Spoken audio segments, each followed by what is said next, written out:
Sabay-sabay natin alamin ang mga kaganapan na nangyayari sa ating bansa.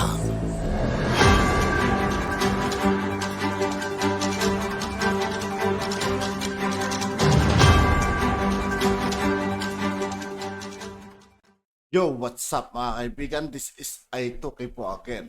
Ngayon nandito naman ulit tayo sa channel ni Banat Camarites TV. Dito naman ulit tayo magbibigay ng comment at reaksyon.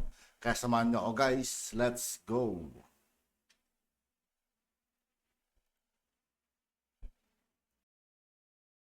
Saka yung posibleng dismantle ng Task Force Davao. So, kaya po tayo naging spokeshour para linawin. Unang-una, binibigyan po ng kumpirmasyon na sinabi talaga sa akin yan ni dating Presidente Rodrigo Roa Duterte na anytime, pwede siyang arestuhin. Pinanindigan ko po yun.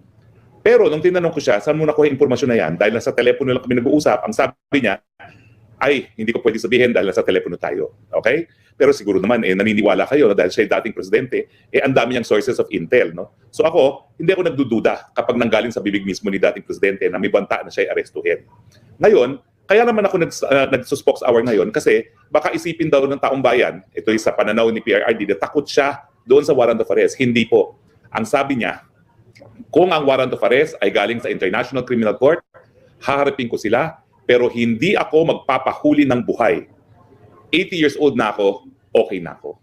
So wag po kayong mag-alala ha, hindi po sa natatakot ang Presidente Rodrigo Roa Duterte kung meron ng warrant of arrest laban sa kanya. Hindi siya magpapabuhay, malinaw po yan. 80 years old na raw siya matapos lumabas yung balitang yan, abay ang PNP nag-issue na ng statement. Hindi daw nila isi-serve ang warrant of arrest ng ICC dahil hindi na nga tayo miyembro ng ICC. Na position din namin. Na nung nagsimula ng preliminary investigation, 2 taon, matapos tayo bumitiw, too late. Kasi yung ating pagbibitiw naging epektibo 1 taon matapos natin ma-depositong instrument of withdrawal. 2 years sila nagkuha ng permiso para mag-preliminary investigation. Too late the hero, natulog sa kangkungan. Hindi po takot si Presidente Duterte, hindi siya magpapabuhay ng buhay. Hindi siya magpapahuli ng buhay. Ano ba? Hindi magpapabuhay ng buhay. Hindi po siya magpapahuli ng buhay. 80 anyos na siya, okay na siya. Malinaw po tayo dyan. Ngayon, lilinawin ko rin po, nung aking siniwalat na posibleng pag-dismantle sa Task Force Davao, yung impormasyon na yan, hindi po galing kay PRRD. At hindi ko po sinabi na utos yan ni PBBM. Yan po yung impormasyon na nakuha ko sa isang very well-placed na informant na taga-Armed Forces of the Philippines din. Okay?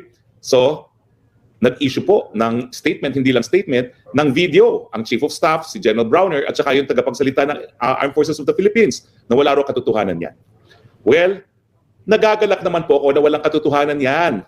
Kasi nga, kaya ko siniwalat yan, walang dahilan para ma-dismantle ang Task Force Davao. Unang-una, hindi po yan private army ng mga Dutertes.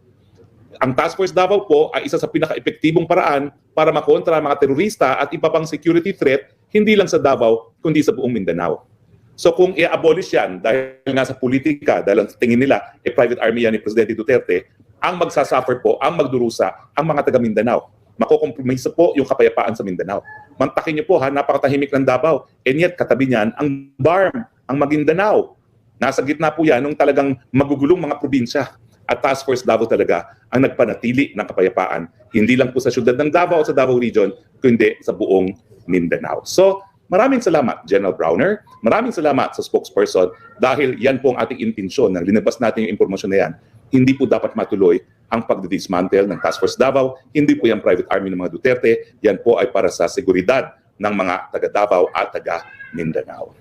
So yun lang naman po ang pakay natin sa ating special spokes hour. So, meron ba tayong mga komento? Tignan po natin ang mga komento natin at talaga naman pong napaka-disturbing nito mga balitang ito. Vicente Esplana, good evening, Attorney H. Roque, tama lang yan. Siniwalat nyo sa balak kay Attorney Roque, mas mainam na lang na mauna kaysa mabulaga tayo. Well, alam na po natin yan. So wala na po tayong mabubulaga ha.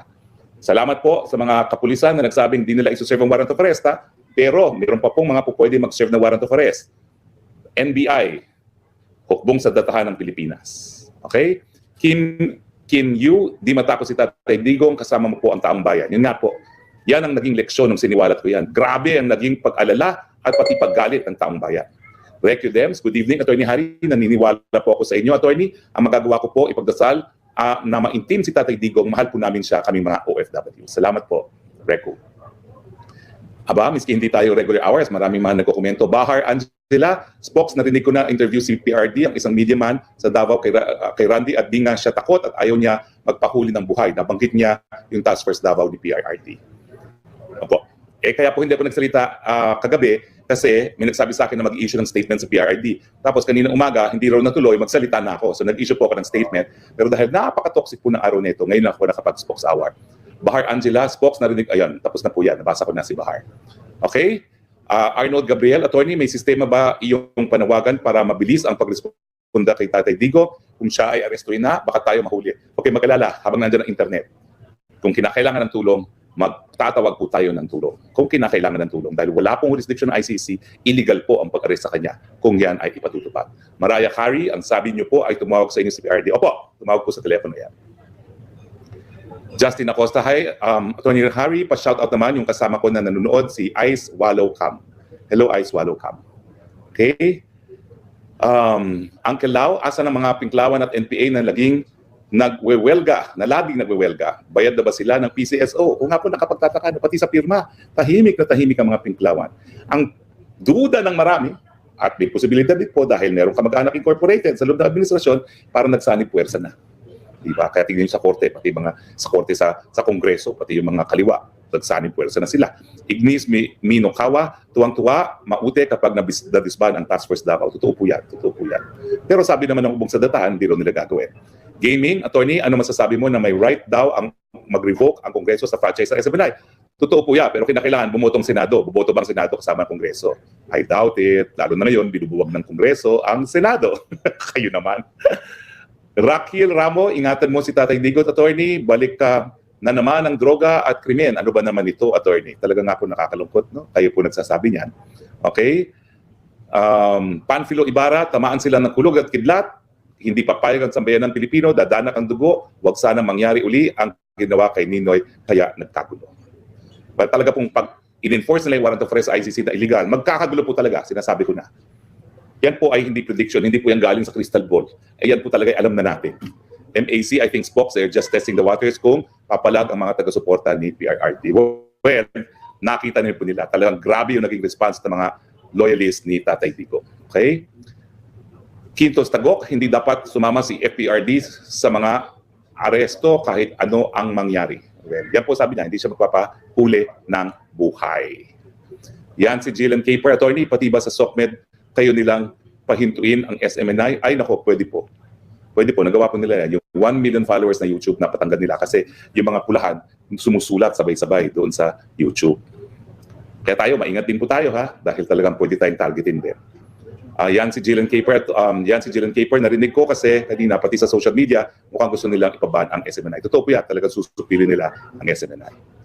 Okay, alam ko po marami pang mga komento, pero ako po nasa pagpupulong ngayon, Christopher Cheng. Spokes, dapat lagi tayo mapag-matsyag para hindi tayo maisahan ng mga kalaban ni Tatay Digong.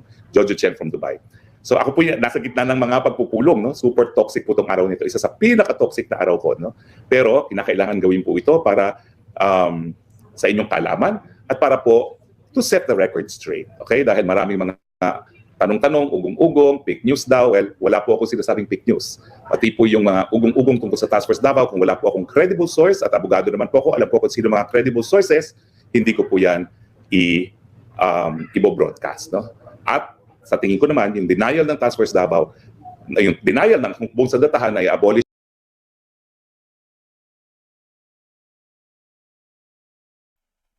Tapos na.